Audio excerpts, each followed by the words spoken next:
All right. Well, good morning and welcome to today's legislative listening session. Since this is a Zoom meeting, we ask that you keep yourselves muted until it's your turn on the agenda to speak. We do encourage questions, and you can type your questions in by clicking on the chat box in the lower part of your meeting window. This meeting is also being recorded, and a link will be provided to you within about 2 business days. Thank you again for joining us today, and now I'd like to welcome Melanie. Thanks, Mitch. Good morning, everyone, and thank you for joining us this morning. We really appreciate it. For those of you who don't know me, I'm Melanie McAleenan. I'm the Director of Government Relations and the General Counsel for the Association of Counties. And this is the 6th of 8 webinars that we are doing by region around the state. We have just a couple more today and tomorrow, and we will have made the full. There he is. I told you the dog would act up. Sorry. So we will have made our way around the state here as of tomorrow. And I just wanted to let you know, legislators, that we had to group by region and by county rather than legislative district. So for those of you who either missed part of your legislative district or have yet to come in the next day or two, you're more than welcome, any of you are in fact, are more than welcome to join the remaining webinars that we have, but we are also collecting notes and recording the videos, and we'll have all of that, including the PowerPoints, available for anyone to take a look at, and we'll be compiling the notes by region, but also collecting them into one response. So that way, if you miss something, we'll have access for you. So today we will start with about 20-minute overview of our current situation. Ms. Teresa Atkinson from Grant County Health District was kind enough to join us this morning. And then we will move on to about 25 minutes, 5 minutes per county, hearing from Chelan, Douglas, Okanogan, Grant, and Adams County regarding their current situation and how they've responded to the pandemic and what kind of effect that has had on their counties. And then we will move to another 25 minutes or so, again, approximately 5 minutes per county, to talk about what they're thinking about moving forward. What impacts will this have long-term? What things do they need coming out of this pandemic? What keeps them up at night? Things like that. So hopefully, if all goes well, we will have about 20 minutes left at the end for questions.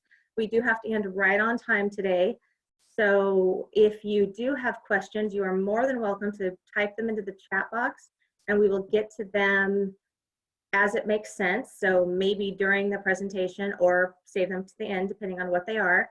But you're more than welcome to use the chat box, or just at the end, you can unmute yourself and weigh in at that time. So with that, again, thank you for joining us. And I'm going to turn the microphone over to Jamie Baden, our Managing Director of the Association of Local Public Health Officials, and have her introduce our first guest. Thanks, Jamie. Thank you, Melanie, and good morning, everyone. Hope you have your cup of coffee and are ready to go for the day. It is my pleasure to introduce our local health jurisdiction. Public health, especially local public health, has been working on the front lines for coronavirus response since January. For our legislators and our legislative aides that are on with us today, we talked a lot during session, which seems so long ago, about coronavirus and how it could impact our communities in the future, and we're living that reality, what we talked about back during legislative session. And our public health folks have been working tirelessly around this coronavirus response. And so I appreciate the time and the opportunity for them to get to highlight a lot of the more nuanced local work that they've been doing.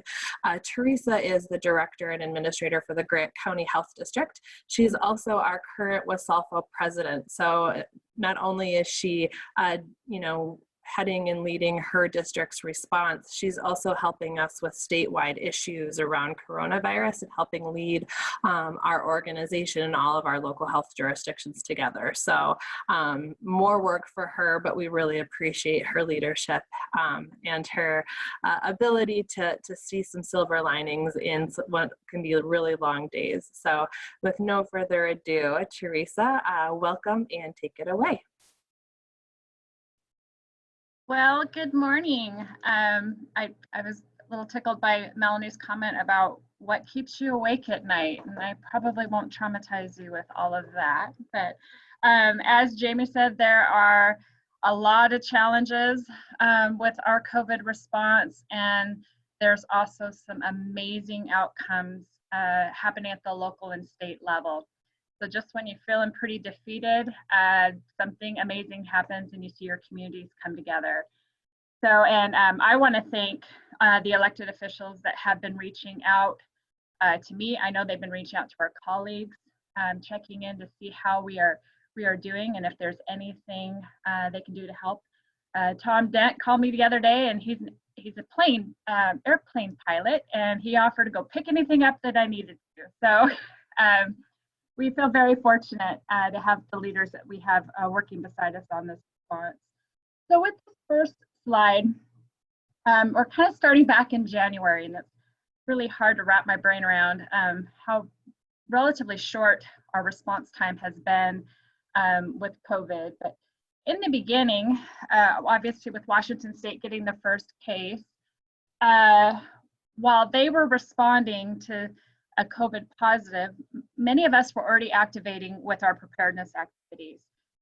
We're very fortunate that, you know, as disease investigators, we know how to do surveillance, we know who our partners are, and when we had Ebola threaten our communities sometime back, we put plans together. And we were able to pull out those dusty old plans and really look at how we set up our hospital systems. We were talking about surge capacity back then. H1N1 is another one. We've often referred back to our flu response when that novel version of a virus came through our communities. And so we were able to build off what we already have. And I know I've spoken with many of you about we are really resourceful with the limited resources we have. And so where we can learn from past experiences, what's worked well, and we're also very immersed in science. So we can take that science and adapt it very quickly to be able to respond.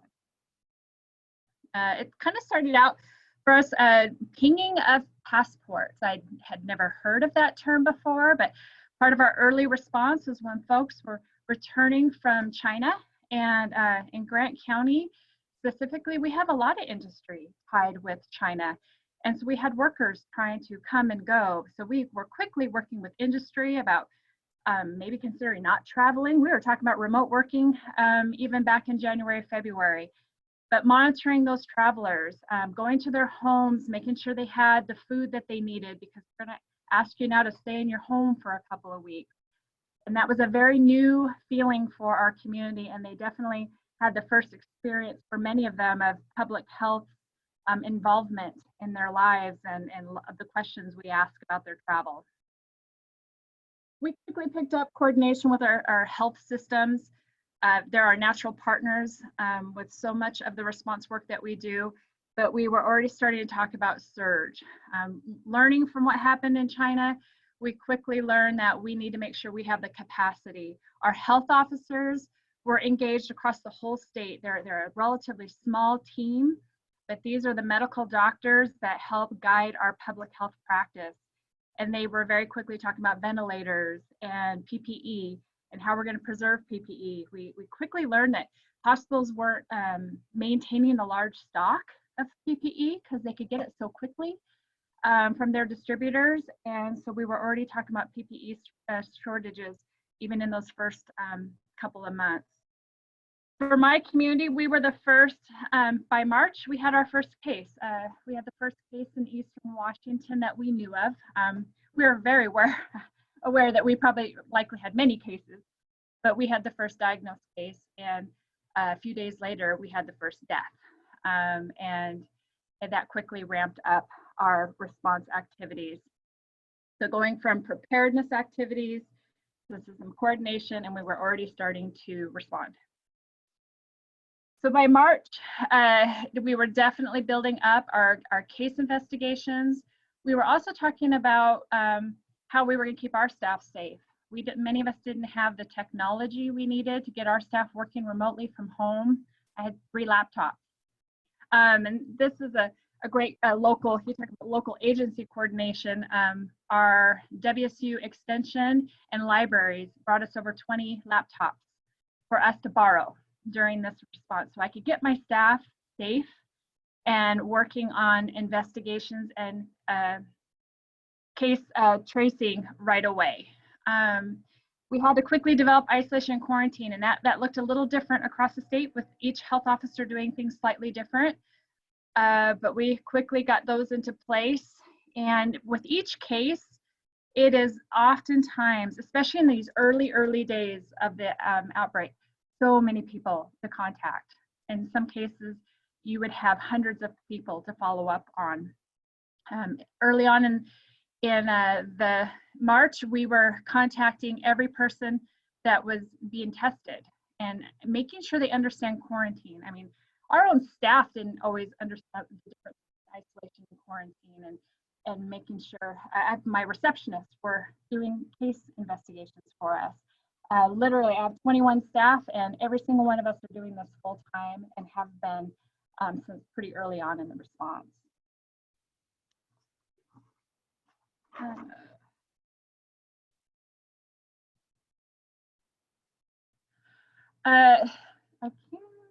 Sorry, I lost my place. So with community measures, needing to work with the community on a very different way of doing business. And so when the orders first came out, getting the community to understand what this meant, I don't think any of us ever envisioned that we wouldn't be able to go to church on Sunday, for example. And what does that mean for them? I actually quickly heard from the faith community, even before the orders came down, wanting to know if it was safe for them to be meeting, even before the governor came out with his announcement, because the community was quite concerned about what this would mean for them. So it took a lot of coordination of messaging. Here in North Central Washington, we meet weekly, obviously remotely, with the local health jurisdiction so we can coordinate our messaging. We also went into unified command, and I believe all of us here in North Central Washington, we are all working through our emergency management system. We left our building for about 5 weeks and were housed in the sheriff's office so that we could coordinate our messaging. We quickly learned that they're not public health experts and we're not law enforcement experts, so our messages are slightly different. And how do we get on the same page? And so my new colleague on a daily basis was the Grant County Sheriff.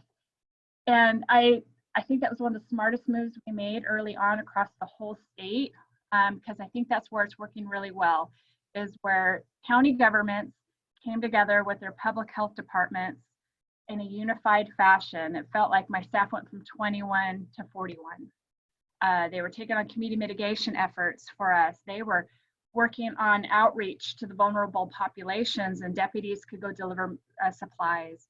Our business community quickly said, what can we donate? And so they quickly made meal kits that we could take out to people in quarantine that don't have the capacity to be able to maintain a pantry full of food. So it was a great alignment, and they definitely learned more about public health and what we do.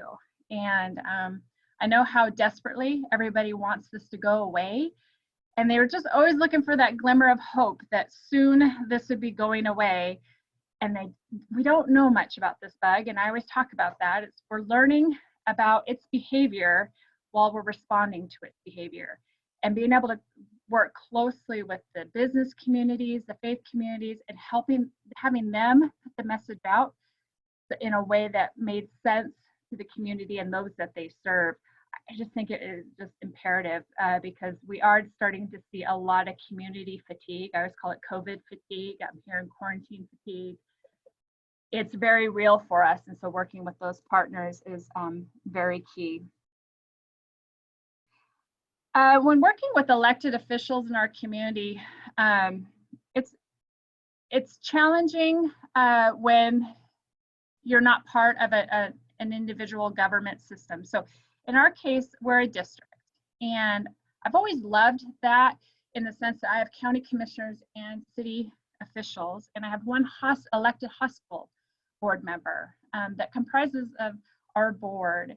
And it's always that shared responsibility for our public health activities here in Grant County. And so when COVID hits, now they're taking those messages back to their city councils, or they'll call to consult with us as board members, but then they take it back to their places of work and to their cities as well. And so for us, we're very fortunate that we have access to a diverse group of representation across all of Grant County.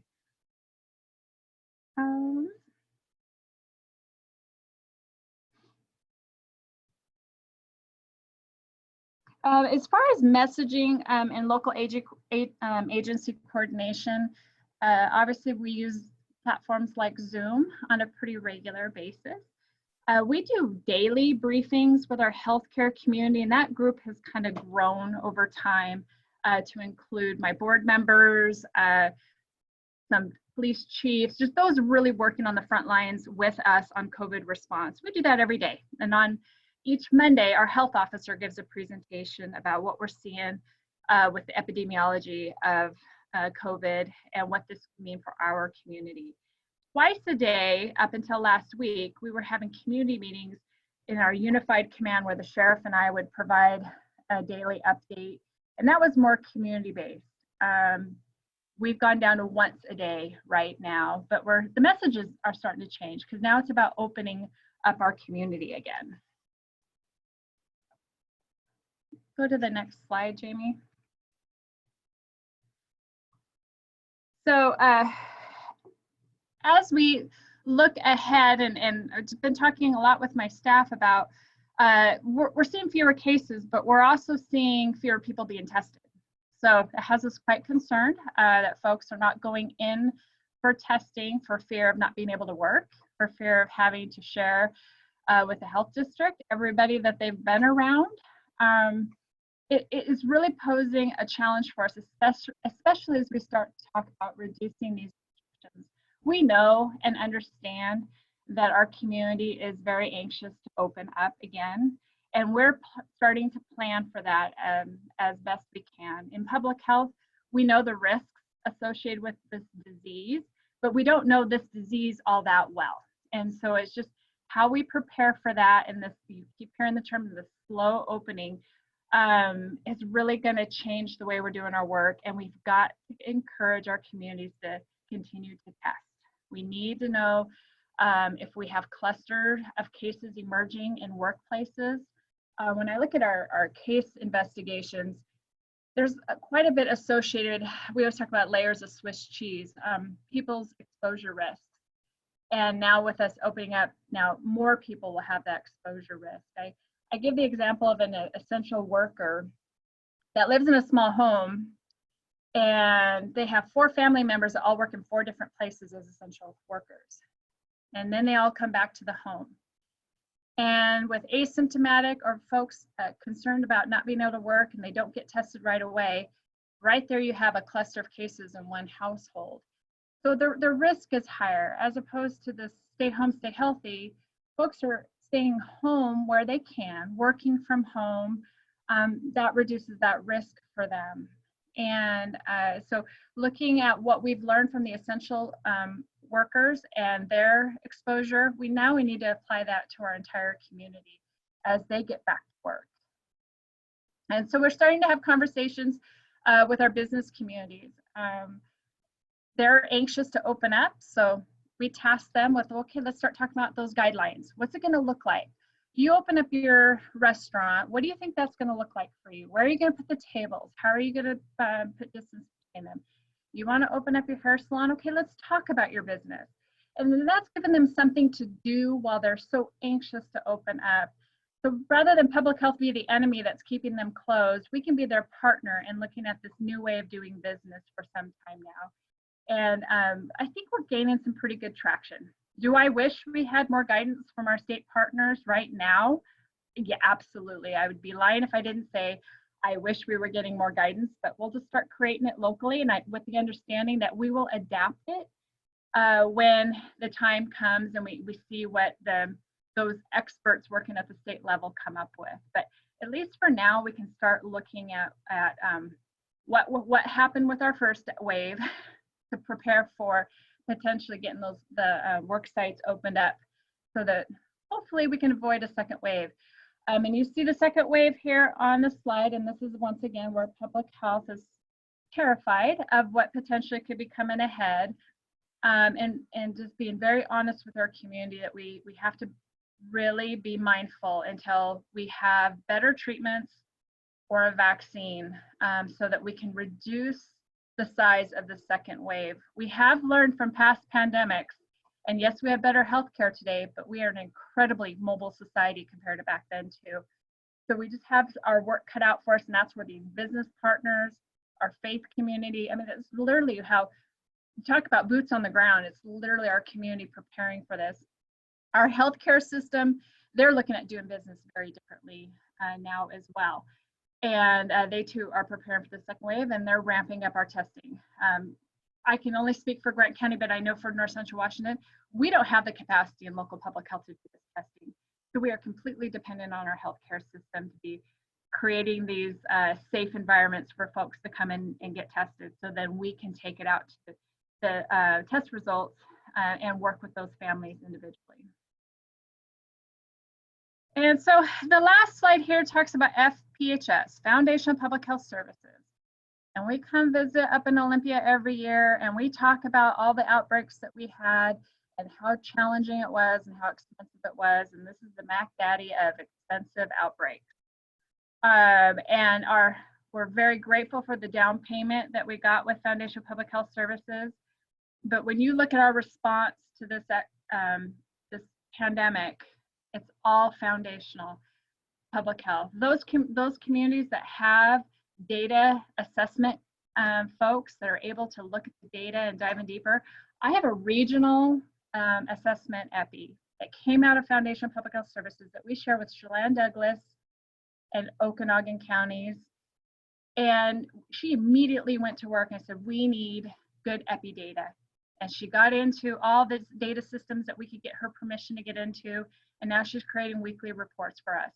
Without Foundation of Public Health Services, that would be me trying to fumble my way through an Excel spreadsheet.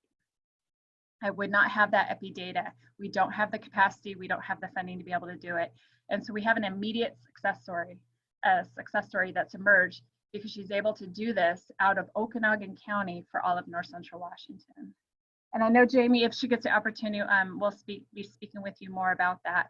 But if you ever want to see FPHS in action, we're definitely living it right now. We talk about firefighters. We have to have them on the ground, ready to go in case of a fire. And your public health staff, we are truly first responders.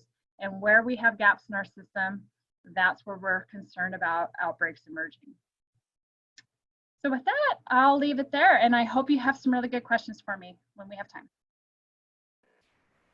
Great, Teresa, thank you so much. I really appreciate you taking some of your Wednesday morning to come and speak with us and provide kind of an overview of just what the local response has included, and then some of the great things that you're doing in Grant County. I really do appreciate it. Thank you so much, and please pass on my thanks and gratitude to the rest of the folks at the district as well. With that, Melanie, I will turn it over to you for the remainder of the webinar. Thanks, Jamie. I was clicking on the wrong Melanie and I couldn't figure out why I couldn't get my screen to work.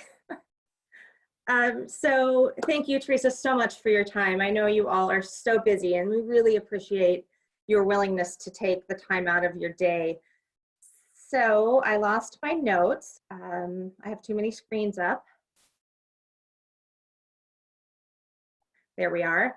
So let's then move on to hearing from the counties on how responding to the COVID-19 pandemic has affected you. And I have some examples on the screen, but these may not be examples that are true in your county. So we want to hear about your individual needs as a county.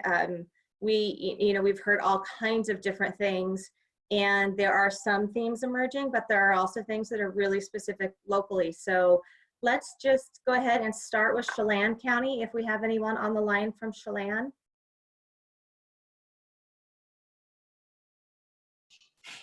I can go ahead. Okay. Go I'll ahead. let go ahead. We have a number of situations in our county that will be affecting the budget.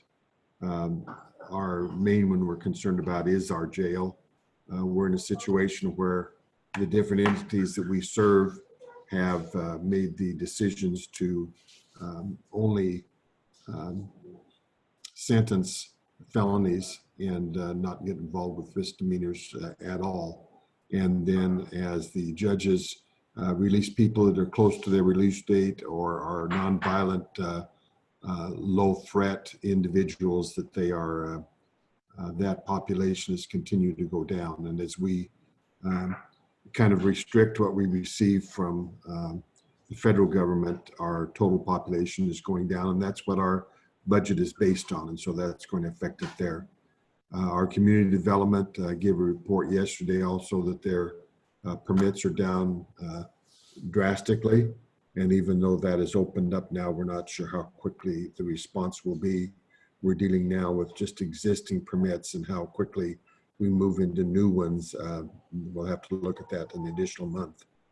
One particular concern that we have that we're having to deal with is the just beginning and expected large influx of H-2A workers that will be moving into our area. We had a situation this last week and the week before, where they had tested some individuals that were found to have, that were infected and were showing symptoms. They made the decision then to use some of their test kits and test the entire group of asymptomatic people to see how many were in the group that were infected and not showing any symptoms whatsoever. And that was a very, very high number. We don't know yet whether that was just an outlier. The next place they tested, not as large a number, and it had no one that was asymptomatic that tested positive. But we're looking at cooperation from the ag community to possibly keep those kind of investigations go on. That creates a tremendous problem for our ag industry. The number peaks about July and continues through October, but the numbers are just starting to increase now, with 1,000 expected in just the next couple of weeks. There have been arrangements to test them before they come across the border, and that will help some. But they're dealing now with some rather severe suggestions at this point from the state as far as how to handle it once you have it inside of the camp. And some of the, or as a precaution before they even get into a camp. Housing is provided, and it's very expensive housing, has very, very strict standards. And with these recommendations of how to prepare, that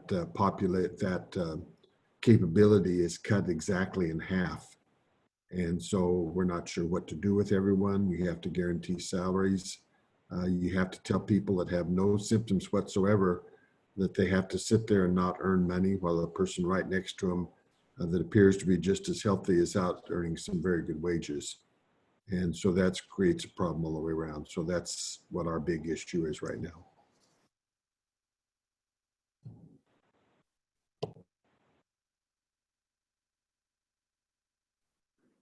Thank you, Commissioner. Did anyone else want to chime in from Chelan?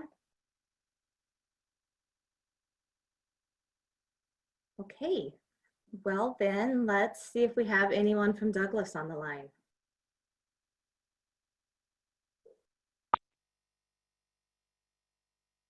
Go ahead, please. I would I would initially defer to my Commissioner Dan Sutton if he's on. This is Thad Duvalde, Douglas County Auditor. Is Dan on the line? I see his name, but I don't hear him. Well, I could talk about budget and finance while we're waiting for him to come on. So one of the unique things about this situation is it's a huge burden on the budget and finance area, because they're, especially in payroll, there's just a ton of things that we have to get up to speed on in the Family Federal Act and CARES Act and all the different earnings codes and things that are, all the trappings that go with it. It's a huge amount of information to process through payroll and to keep up with all this, you know, the record keeping that's required, and all the different earnings codes and the different kind of leaves that are available for individuals. But in Douglas County, we're expecting that there's going to be a possible substantial loss in the sales tax revenue, gas tax revenue. It's going to affect new construction revenue as well, and probably real estate excise tax. And if building activity is down, planning revenue would be down too. So obviously revenue all across the board is going down. So we're currently trying to project how that might affect Douglas County. It's very difficult to do that at this time because we haven't received our sales tax revenue, which is the largest indicator. Excuse me. And so in the sales tax area, as you know, there's a 2-month lag from when sales tax is collected and when the counties receive that revenue. And so we're expecting by the end of May to receive the revenue that was collected in March, which we think will be our first major downturn in sales tax for the month of March. So we'll know more by the month of March. We've tried to do some initial projections, and we think that we're going to be a minimum of 800,000 down this year, but we just don't know. It's really a guess. So we'll know more in May and June as we get those tax revenues in. So in the meantime, Douglas County has instituted a hiring freeze and a spending freeze, so that we have to have approval for both hiring and spending at certain levels. In addition to that, we've asked every department to model what a 10% cut would look like in each department, in preparing for that eventuality if it appears. Like I mentioned, it's a little early right now because we haven't received that revenue at the end of May, which would have been incurred in March. So we're still trying to get our arms around the financial impact that this will have to the county, and we're trying to prepare as we move forward. We'll know more in a couple of months.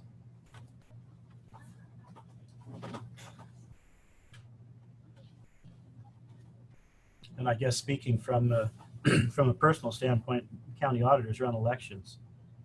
It's kind of difficult to have the public aspect of elections that are supposed to be open to the public and viewed by the public in person.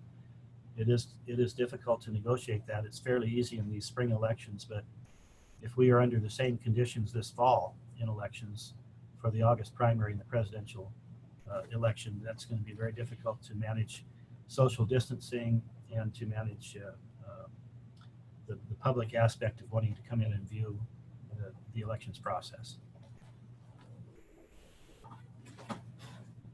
Thank you very much. That was actually perfect timing. Commissioner Sutton, I think we were able to unmute you. So do you have anything you'd like to add?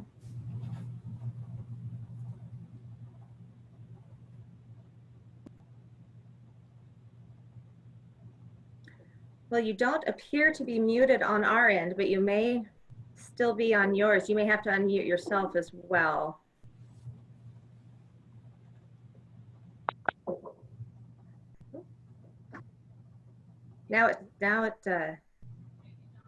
Okay, well now it says you're muted again, but you did say in the chat box that he'd done a good job. So I guess I apologize. We'll move on, and hopefully we'll be able to figure out what's going on in time for our second round of commentary. From there, how about we move on to Okanogan County? Do we have anyone on the line?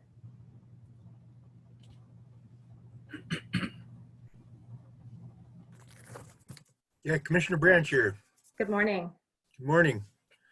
Well, I think that Chelan County and Douglas County kind of summed up the biggest concerns about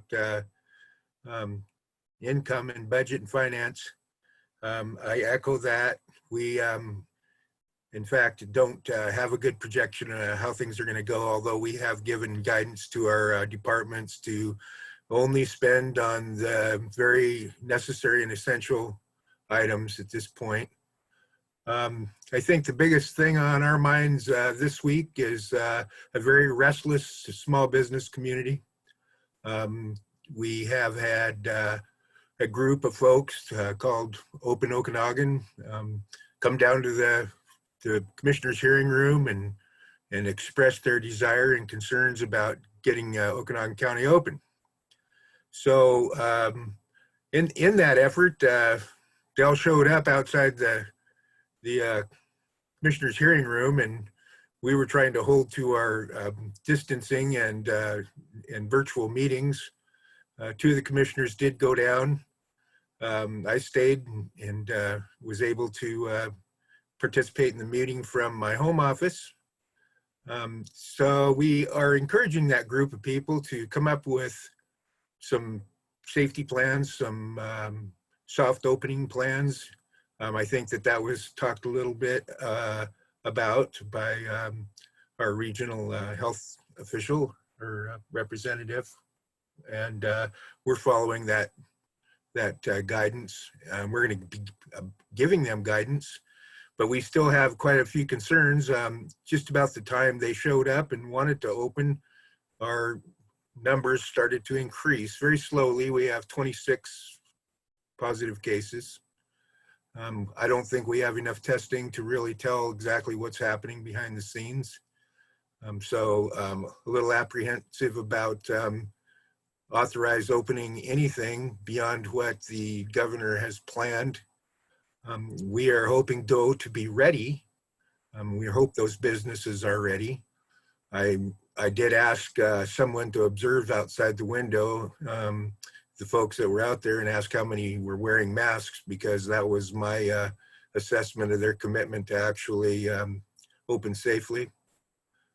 A lot of small businesses really hurting here. I see a lot of commissioners and around the Eastern Washington taking various approaches. We've been encouraged to file a constitutional lawsuit. We don't think that is going to be a good use of our time. What we'd like to do is work with the community and make sure they're ready when there's a soft opening. And we are also, as some other counties and the legislators are doing, encouraging the governor to allow some local control and allow us to monitor our own situation and open responsibly just based on what we see here.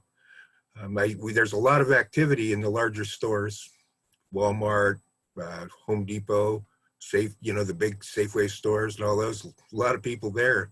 So a lot of the small businesses are looking at that and seeing, some real risk happening at those stores, yet they can open and see a few customers at a time. And they have pretty good control of their small businesses. So that's the biggest issue we have going today.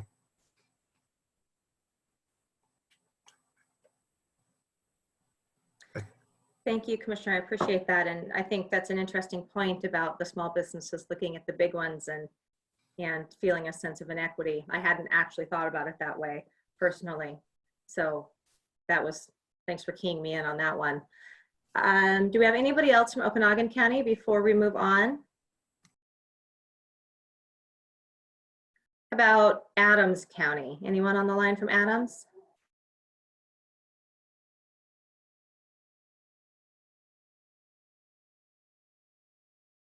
I thought we were supposed to, but I am not hearing any talking. So it may be, if you're on the line, that you are on mute. If you are unable to mute, yes. Mitch, can you unmute, please, per the chat box, Vicki? Hello. There we go. Oh, it sounds like we had two there for a second. Go ahead and talk, Terry. Okay, this is Terry Thompson again. Vicky's trying to get me on the screen. But anyway, we have quite a few concerns. I was on a conference call with Dan Newhouse yesterday with several Adams County people, and Dan just got off the phone with the governor, and we have concerns being in eastern Washington with our businesses also, like Chris talked, and also Douglas County talked, and we're still wondering why we can't open some of these businesses up to partial business, because we have the same problems as Chris said. Our small businesses are seeing Walmart with a cash cow, and they're not able to do anything. And I told Dan yesterday that the governor shouldn't compare eastern Washington with western Washington, where we're out here in the wide open country. Like Ritzville and Lynn, we've only had 5 positive cases in them 2 areas, and they seem to be all healed but 1 there. Our hottest spot is down here in the Othello area. Correct me, Vicki, but I think we have 44 cases in We have Othello. 47. 47 in Othello now. Oh, no, 44 in Othello. Yeah, 44 in Othello. 47 overall. And but anyway, we had a meeting with all of our head departments and all of our elected officials Monday up at the courthouse in a big meeting room where we was distanced off, and there's about 16 there and about 8 or 10 on the telephone, and a lot of people are wanting us to open up the courthouse, and we still you have to have an appointment only to get in there, but we decided to wait another 2 weeks until our proclamation was till the 4th of May, and we're going to then look at it again on the 18th of May. But we're very concerned that we're not be able to do the businesses justice that we would like to. We're very thankful for a good health program that we have down here, and Vicki is right on top of everything, and we're very fortunate at this time that we haven't, knock on wood, had any deaths in Adams County. But anyway, we have 800, and our economics guy, Steve McFadden, says we have 860 small businesses in Adams County. Had no idea we had that many, but we have a lot of small businesses that are affected big time, and so we're trying to get a handle on what we can do in the future. That's about all I have right now. Thank you. Vicki, did you want to weigh in? I think I'm good. I'm not sure if Karen Potts is on the phone, if she wants to weigh in on anything. It is hard to tell names on here, so Okay. we'll just give it a second and see if she says anything. Okay. No, I think Commissioner Thompson summed things up quite well. As he said, we have a fairly low number of cases, and I think the issue is that our county does really feel like we should have Eastern County or Eastern Washington looked at maybe in a slightly different light than the more populated areas over on the western side of the state when it comes to opening things up. But I think we're all in agreement that as we open, we need to do it slowly and carefully. And I, for one, would really like to see some very specific guidelines from the state on how things can open up in a safe manner. Okay, thank you. And we have Grant County, last but not least in this section. Anyone from Grant County on the line?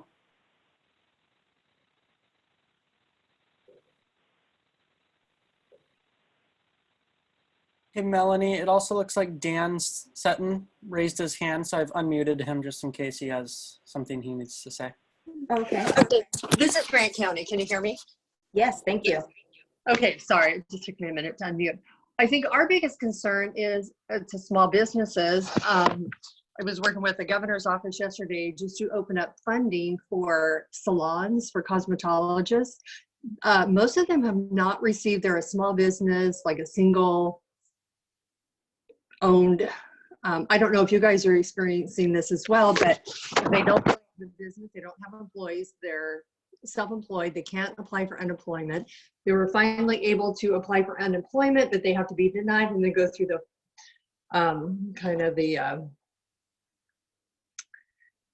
paperwork, try to get online. And most of, after reaching out, most of the cosmetologists have not received anything. And so the small businesses, that's my concern. It's the little ones that are barely making it.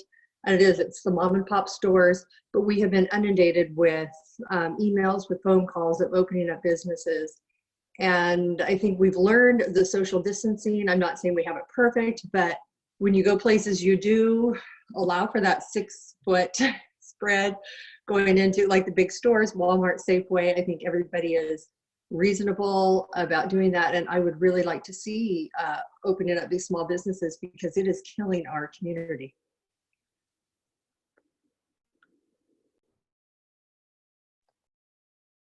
Okay, thank you. Do we have anything else before we move on?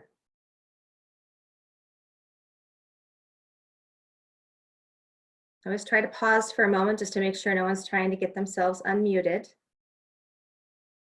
Okay, so doing a quick time check. We are very nicely done, everyone. We are almost exactly on time.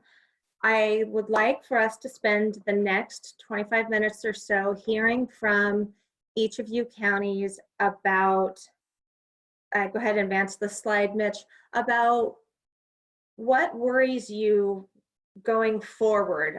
What key matters need attention at the county level? What impacts do you see moving forward on your budget, staffing? What keeps you up at night? What problems do you anticipate as we move forward into new normal, things like that? And I think we hear a lot about how this is affecting businesses and the economy. And I think we can all really appreciate why everyone has concerns in that regard. We don't hear as much about how it's going to affect the counties and the services you provide.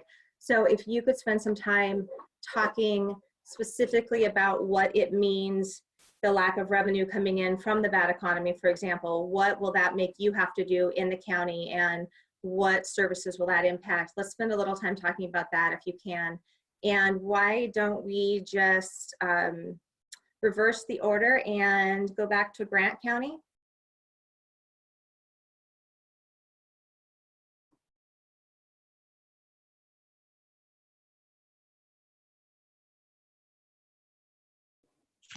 Okay, our biggest concern, I think, is looking at the budget. We have a couple offices or departments that would like to hire employees, and we've asked them to, we actually have a temporary hiring freeze in place because we do not know what the revenues are going to look like. On our budget meeting yesterday, I think it was the last, our sales tax revenues are up, but I think we're going to see a crash when we get another update. I know they're handing out potatoes, onions, so our ag industry is really hurting. When the ag industry is hurting, that just has a ripple effect on everybody else. They're basically giving away potatoes and onions. I just think it's the revenue that's going to be starting. We did have a request from some of the employees that are deemed essential, like in licensing, the auditor's office, the ones doing payroll. They are asking, excuse me, for 80 hours of, since they've had to go to work, 80 hours of vacation and we are having a hard time giving that to them because they've actually been able to work. Some have been working remotely. So that's a request where we have employees that don't feel that they were treated fairly because they actually had to go into work into the courthouse. So I don't know if you guys have been approached by that, how you're handling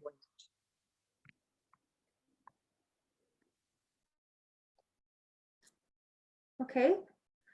Well, maybe somebody will answer that as we move forward. Adams County. Go ahead. How's it going to impact our county, do you think? I think it's going to impact our county big time. And our farmers are already having a struggle in Adams County. There's a lot of potatoes grown here, and the two potato plants, McCain's and Simplot, and also Lamb Weston, have come out with major cuts, and some of these farmers have lost 50% of their acres, was in the middle of planting their acres when they were stopped with their tractors, and now they're in a big quandary of what do they do with their ground. They've already got about $2,500 an acre in their potato fields with their high rent, their high fumigations, and their seed costs, and the fertilizer already in there. And so now we're going to really have a struggle in this community with these two plants, because they're going to shut down quite a few times throughout the year. I have a son that works at Simplot, and he's telling me there's going to be quite a few different layoffs because they're not going to process as many potatoes this coming year because of the economic of selling their French fries. So that's one thing. And then with all these other small businesses that we got that have not been able to open their doors at all, we're going to see a big financial crunch, and us commissioners are worried about the sales tax we're losing and the economics that it's going to create here in Adams County, especially here in the Panhandle. We're going to be affected big time. Thank you. We were just communicating amongst ourselves that big time feels like an understatement these days.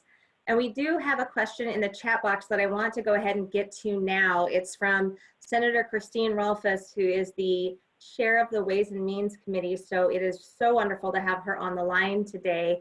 And I have heard personally about other areas in the country where they are letting food go to waste because they don't have transportation or workers or whatever it happens to be, where they don't have essentially the infrastructure in place to be able to move the food to market, so to speak.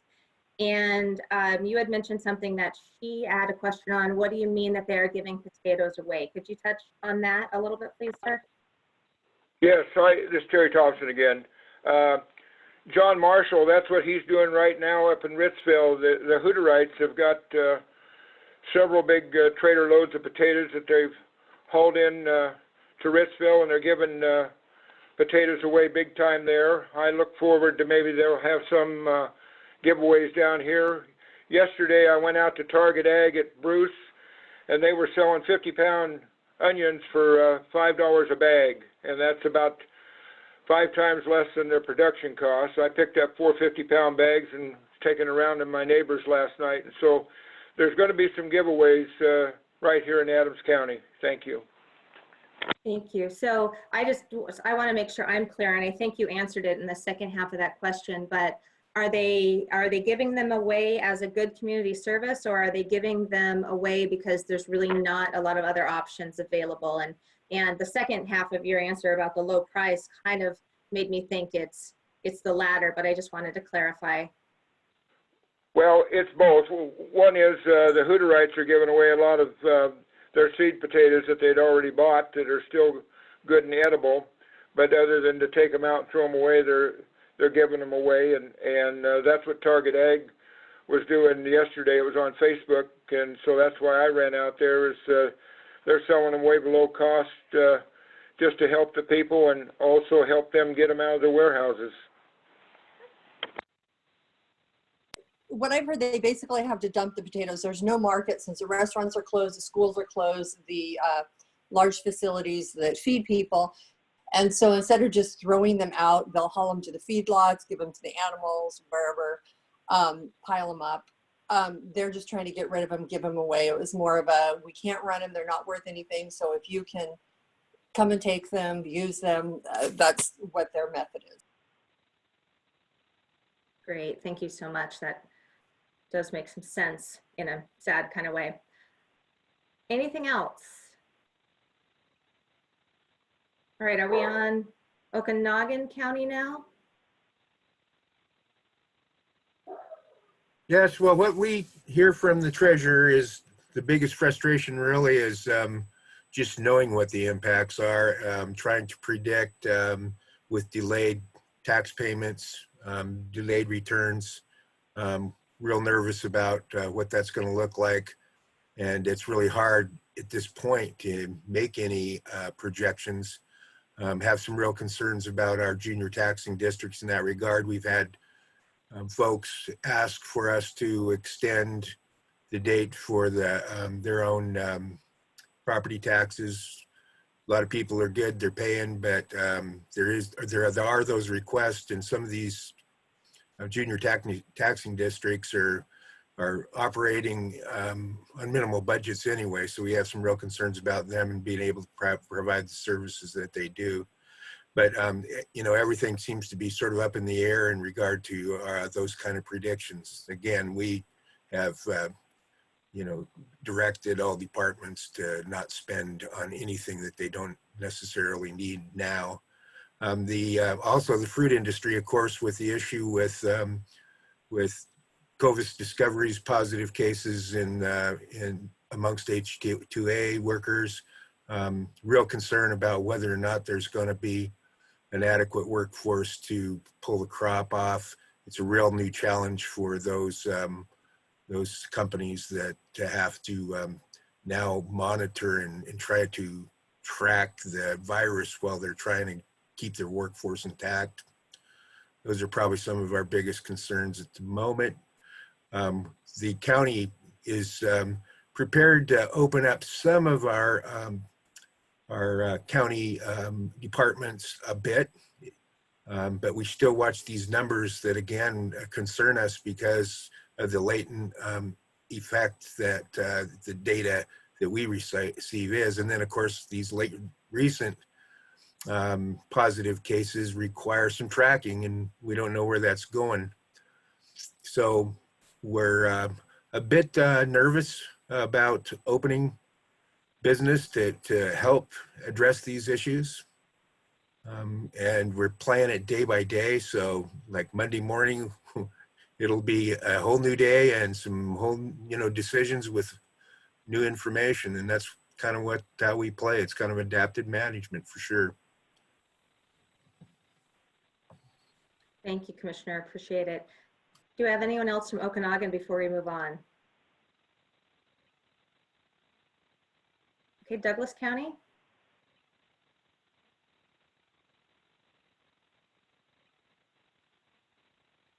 So once again, I'll defer to Commissioner Sutton if he's on.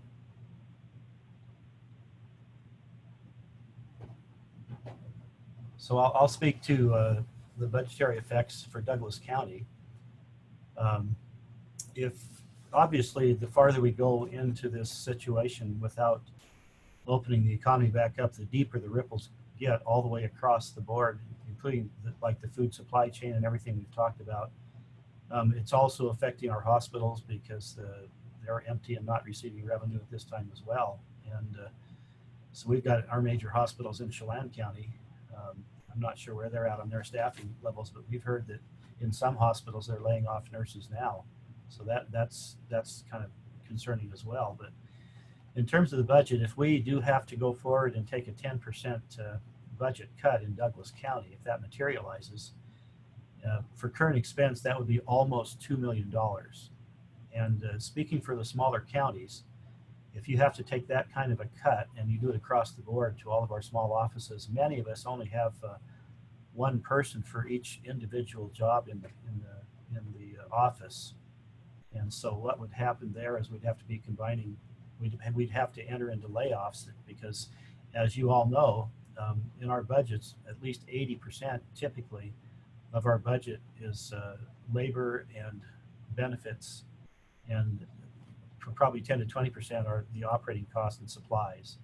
So when you have to take a cut that large, it's going to be staffing. That'll mean layoffs, and that will definitely impact our ability to provide services to the public in the future. So we're very concerned about that, and we're watching it very carefully as this materializes. But obviously, the farther we go without opening up the economy, the deeper or the more likely it is that we'll have to move into a scenario where we do have to lay off employees.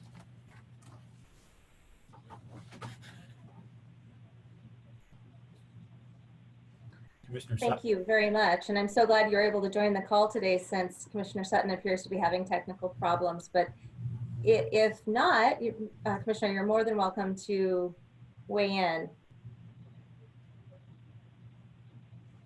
Or feel free to type in the chat box as well, and we can make sure people hear it. I'm still working to get him unmuted. Okay, thank you. We always have one.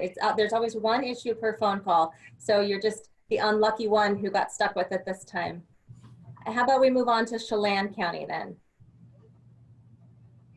I think I'm the one taking this question for Chelan County. This is Kathy Mulhall.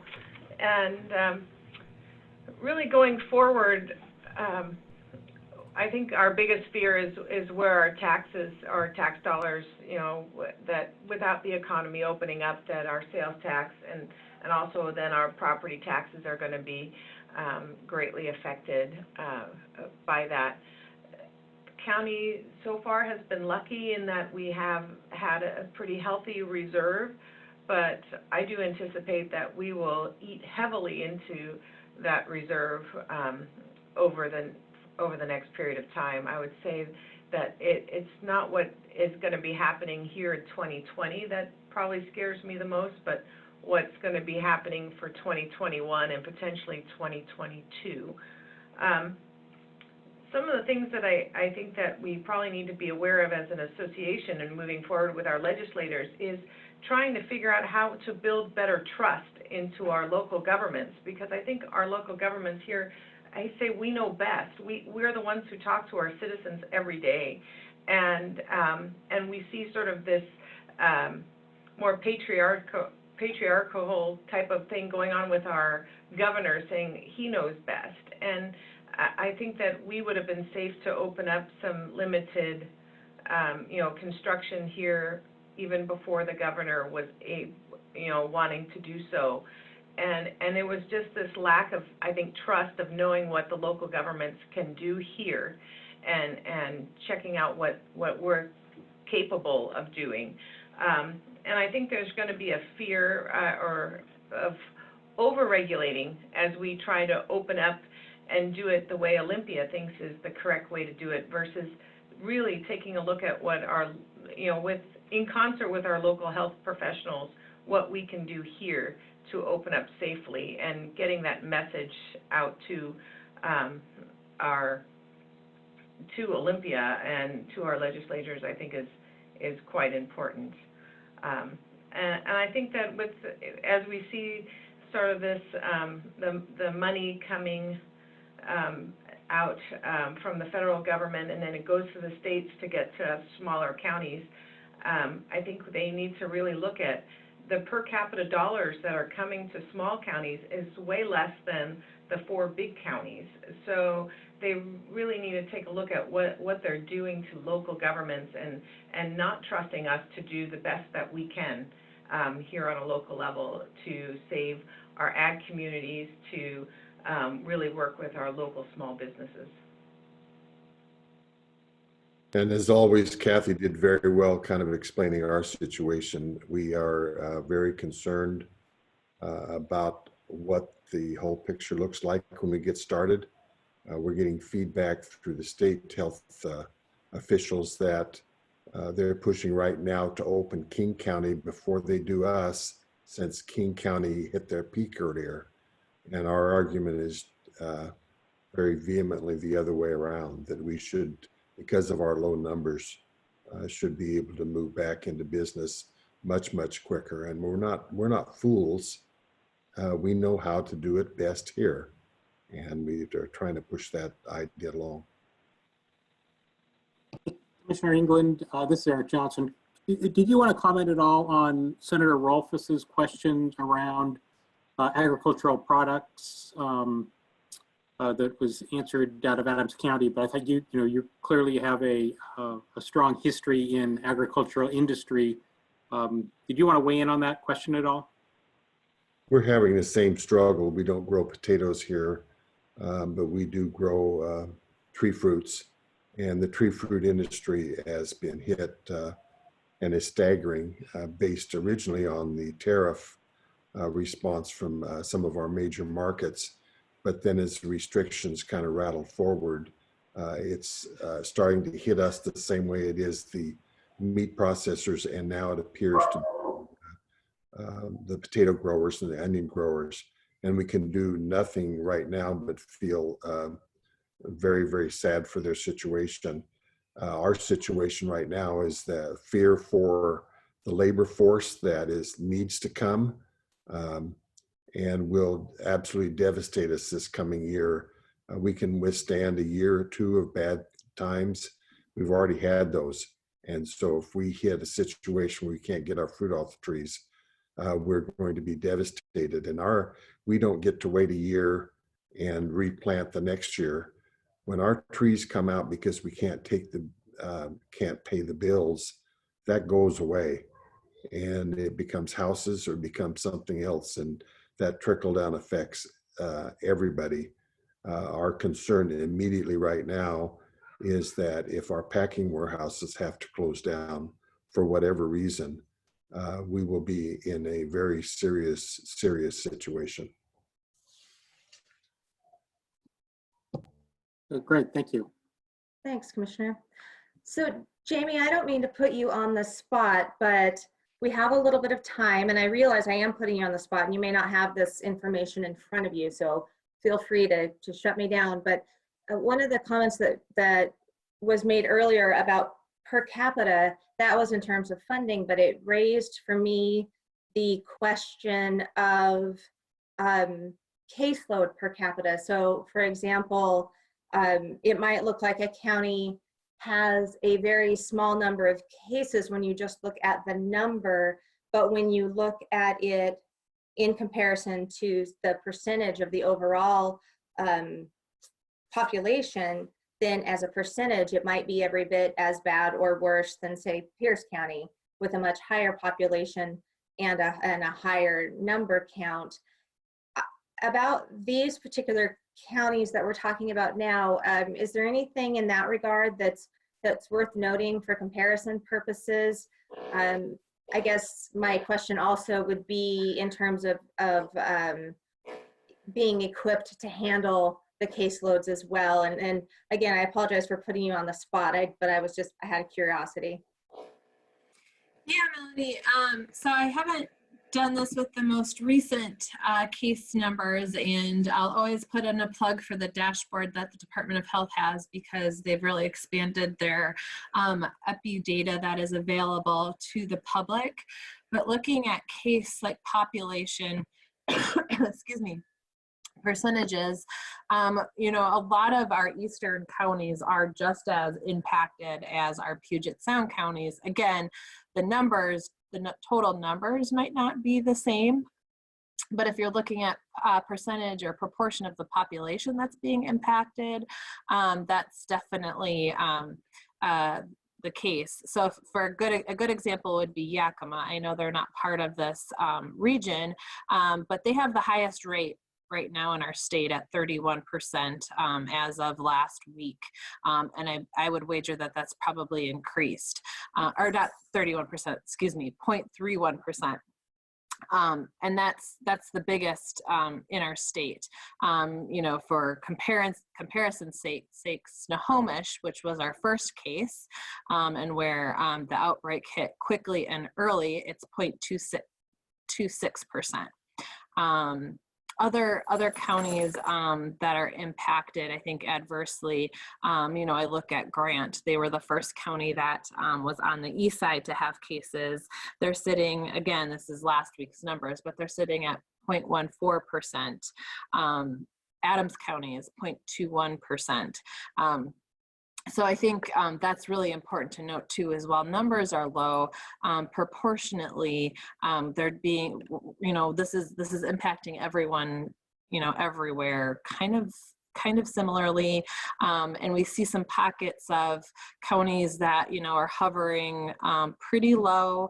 I'm thinking of like Mason or Lincoln or Lewis County, and then you kind of see some mids that are a little bit more impacted, like Chelan, Grant, Tacoma, Pierce, Whatcom, and then you have some high pocket areas that are more impacted too. So I think numbers are important, but I think we also have to look at the rate that's happening as well.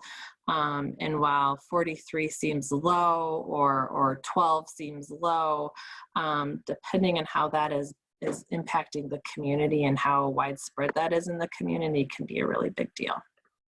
And especially if you have a workforce that it has that doesn't have that capacity to respond to those numbers as well. Thanks, Jamie. I appreciate that. I mean, I know when we look at the maps, sometimes the numbers seem low, so I just wanted to have that context. Thank you for letting me put you on the spot. And by my watch, it is 9:40, so we do have some time for some question and answers. We don't have anything in the chat box right now, but if anybody has anything they'd like to weigh in on, if we have any legislators or ledge staff, I would suggest we make sure we get their questions answered first. So we'll give it a second for them. And if not, then we can move on to additional conversation, or we can let you all have 20 minutes of your life back and adjourn early. Do we have any questions for anyone? This is Terry Thompson with Adams County. I have a question. Okay. We get a report every night, us commissioners and our key people, on what's going on in our health department.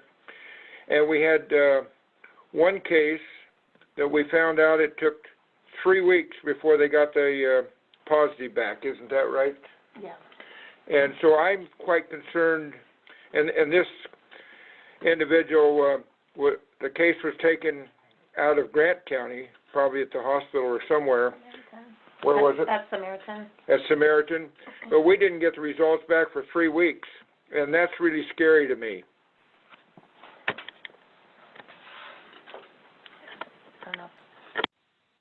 Jamie, is that anything that you might want to comment on in terms of what we're hearing regarding testing capacity and timeframes and things like that moving forward? Because I think there is some positive movement there. Yeah, so I think you've heard in the news the common frustration we have of we just don't have the testing kits. And by kits, I mean either the swabs to do the nasal swabs or the throat swabs, the media to put those swabs in so they can be tested, you know, so that the whole kit and caboodle, not to, you know, make light of it. We've had shortages of this since the beginning. We had a massive influx early on, but because they were rushed, quality control was a huge issue, and we were seeing a lot of false negatives with that testing. So testing has to be slow, it has to be deliberate, because those positive tests are so important that we capture. And so, yeah, there was a lot of delay in getting test results. Labs were early on really overloaded. That is changing now with phase 2 and being able to roll back a lot of these stay-at-home orders. We need more testing. And I know that the orders that are going in to get more testing supplies to our state are starting to be fulfilled. We're going to see that dispersed across the state. We're working at the local level with Department of Health on figuring out processes to do quick disbursement of kits, so we can best at the local level figure out where to send tests, where to be focusing our testing on.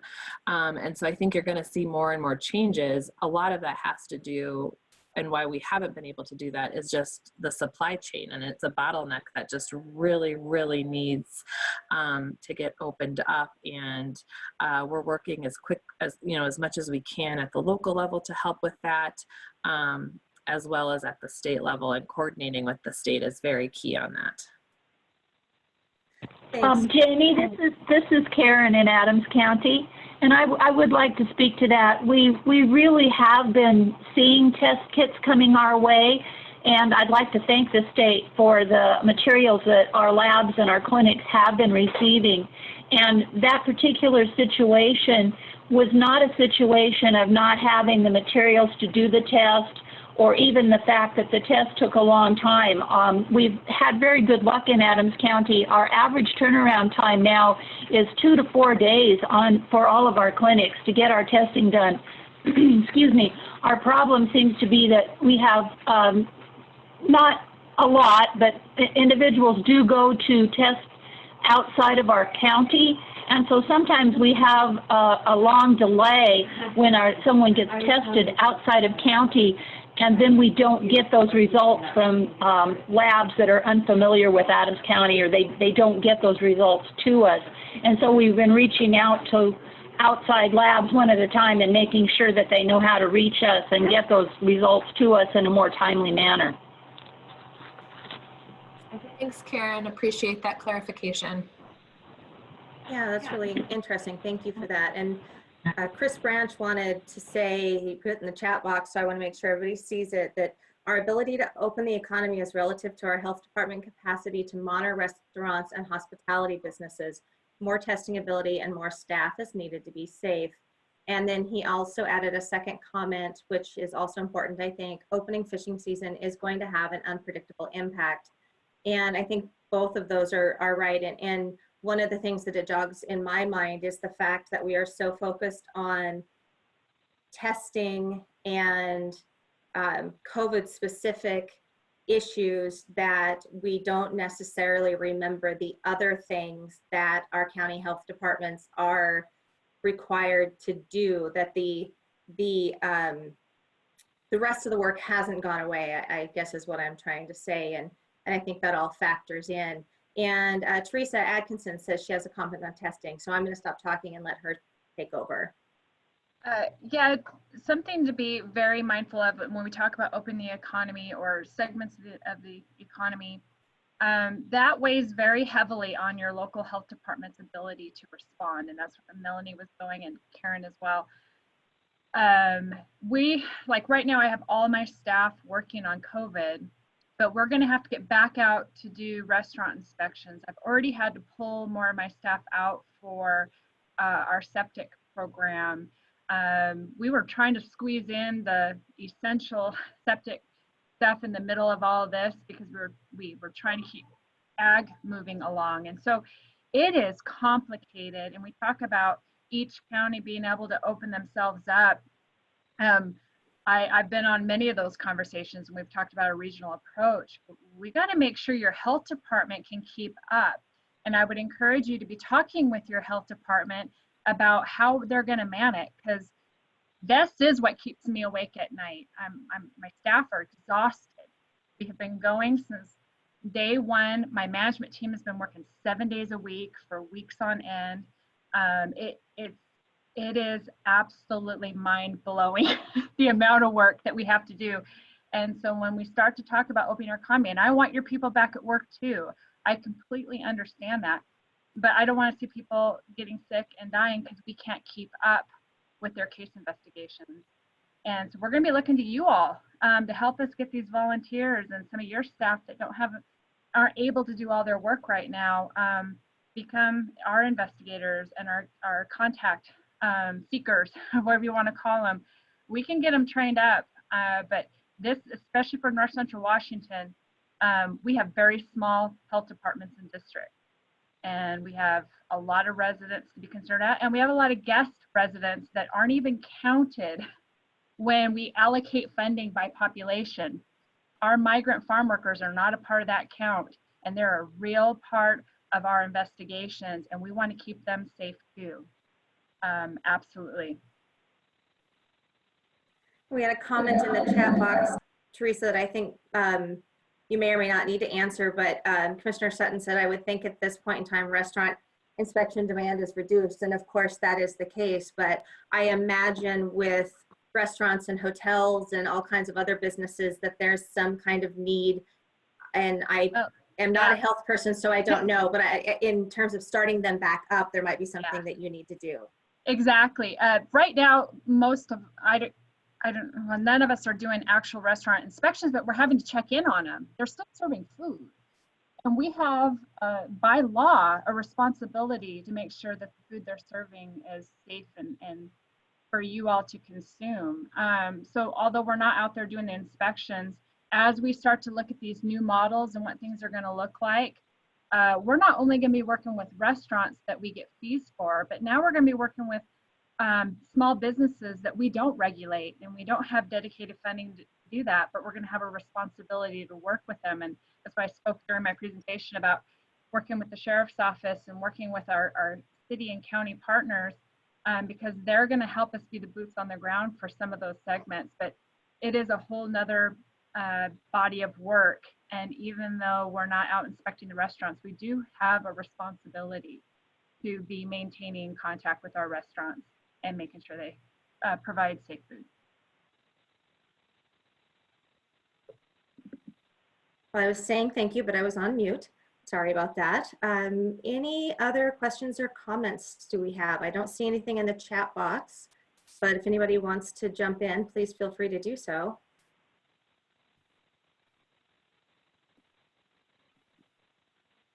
Looks like Sutton has his hand up. Yes, and I don't know if we've been able to address that. Commissioner Sutton, did you want to speak?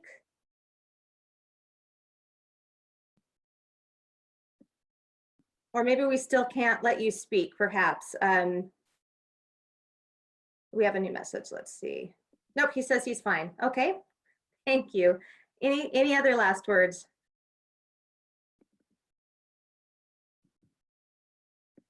Okay, well, I will just take the opportunity then to say thank you once again for all of your time.